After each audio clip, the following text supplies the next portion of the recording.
Railway group D भर्ती 2024 से 25 जिन student ने अगर फॉर्म को अप्लाई किया था, आपसे रिक्वेस्ट है इस वीडियो को कंप्लीट देखिएगा, क्योंकि यहाँ पर हम लोग डिस्कस करने वाले हैं जो भी आपका एक्सपेक्टेड एग्जाम डेट है, आखिर आपका एग्जाम कब लिया जाएगा, सटीक जानकारी आपको देंगे। साथ ही साथ आपको समय बिल्कुल भी नहीं मिलेगा, और जब समय आपको बिल्कुल भी नहीं मिलेगा, आपके अंदर जो भी नेगेटिविटी थॉट्स आ रहे हैं, एग्ज़ाम अभी नहीं होगा या फिर एग्ज़ाम का जब डेट रिलीज़ होगा उस टाइम हम लोग पढ़ना स्टार्ट करेंगे, तो रेलवे की क्या प्रक्रिया होती है जब भी वो एग्ज़ाम डेट रिलीज़ करता है, और एग्ज़ाम डेट के रिलीज़ करने के कितने देर बाद वह एग्ज़ाम लेता है, वो आप सभी को पता है। जैसे एग्ज़ाम डेट रिलीज़ करता है उसके 1 या 2 या फिर हद से ज़्यादा 2.5 महीने के अंदर में ही एग्ज़ाम ले लेता है, कंडक्ट करवा देता है। इसीलिए हम लोग डिस्कस करेंगे कि वाकई में आपका कब एग्ज़ाम डेट रिलीज़ होने वाला है।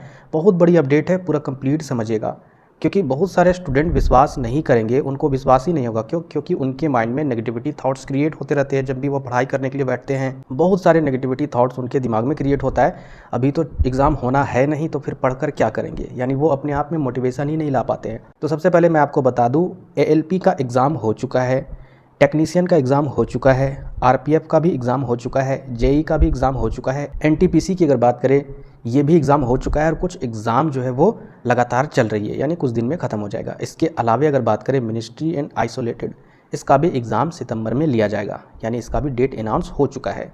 इसके बाद जो लास्ट वाला जो आपका बचा हुआ है ग्रुप डी का, यानी सिर्फ और सिर्फ 2024 से 25 वाले सत्र में, यानी जो भी रेलवे कैलेंडर जारी किया था, रिलीज़ किया था, उसमें केवल यही एग्ज़ाम बचा हुआ है।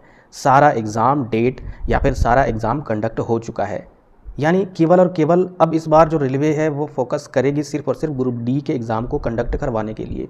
इसके बाद यहाँ पर अगर बात करें 2025 से 26 में जो फॉर्म फिलअप वाला जो प्रोसेस है, यानी नेक्स्ट जो कैलेंडर रिलीज़ हुआ है, और उस कैलेंडर में ALP का भी फॉर्म आउट हो चुका है, ALP का भी फॉर्म भरा जा चुका है, टेक्नीशियन का भी फॉर्म आउट हो चुका है, भरा जा चुका है। इसके अलावा पारा मेडिकल का भी फॉर्म जारी है, यानी फॉर्म भर रहे बहुत सारे बच्चे। उसके बाद NTPC जो ग्रेजुएशन लेवल फॉर्म है वो अप्लाई होगा आपका लास्ट अगस्त में। इसके बाद फिर 12th लेवल पर भी फॉर्म अप्लाई होगा। तो कहने का मतलब है सारा प्रोसेस रेलवे जो है वो अपने कंडीशन तौर पर सही तरीके से कर रही है। सिर्फ और सिर्फ ग्रुप डी जो है वो बचा हुआ है। आपके पास एक ज़रा सा भी समय नहीं है। अगर आपको लगता है कि जब एग्ज़ाम डेट रिलीज़ होगा, जैसे यूनिवर्सिटी का एग्ज़ाम होता है या फिर आपका बोर्ड एग्ज़ाम होता है, उस तरीके से आपकी तैयारी नहीं हो पाएगी। आप याद रखिएगा, अगर आपको एक केवल सीट चाहिए उसके लिए कम से कम आपको बेहतर तरीके से डेडिकेटेड होकर 4 से 5 महीना आपको तैयारी करना होगा। ये मत समझिए कि ये ग्रुप डी वाला एग्ज़ाम है। हालांकि इसमें कितनों फॉर्म अप्लाई हुए हैं, हालांकि करोड़ों फॉर्म अप्लाई हुए, लेकिन याद रखिएगा 7 से 8 लाख या फिर 10 लाख सिर्फ स्टूडेंट इसमें पढ़ने वाले होते हैं, जिनमें से अगर डेडिकेटेड की अगर बात करें जो कंटिन्यूअस पढ़ते हैं, मात्र 1 लाख स्टूडेंट।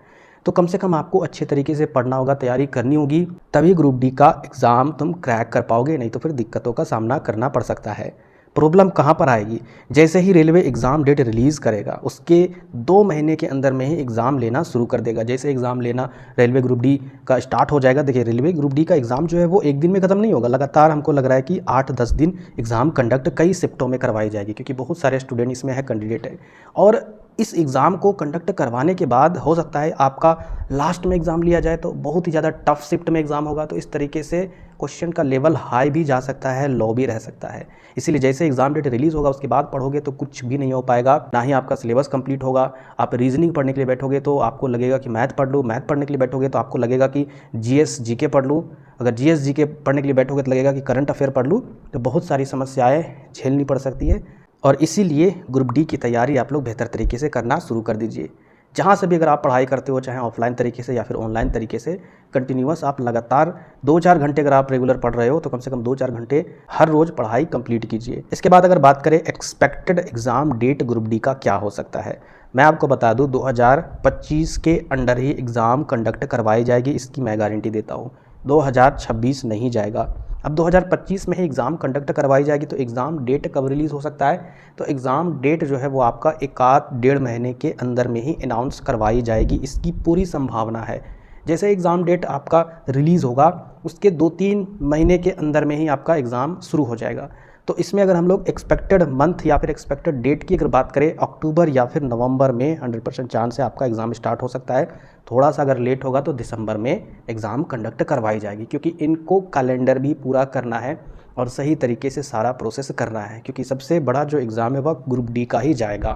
तो जितने भी स्टूडेंट अगर रेलवे ग्रुप डी के फॉर्म को अप्लाई किए हैं, चैनल को जरूर सब्सक्राइब कर लीजिएगा। इसके अलावे रेलवे से रिलेटेड आपको किस तरीके से स्ट्रैटेजी फॉलो करना है, किस तरीके से आपको सारा सिलेबस कवर करना है, ये भी मैं आपको वीडियो में बताऊंगा। इसके अलावे अदर जो भी गवर्नमेंट जॉब होती है उसके रिगार्डिंग भी मैं आपको हमेशा अपडेट प्रोवाइड करवाता रहूँगा, इसलिए चैनल को सब्सक्राइब करना इंपॉर्टेंट है।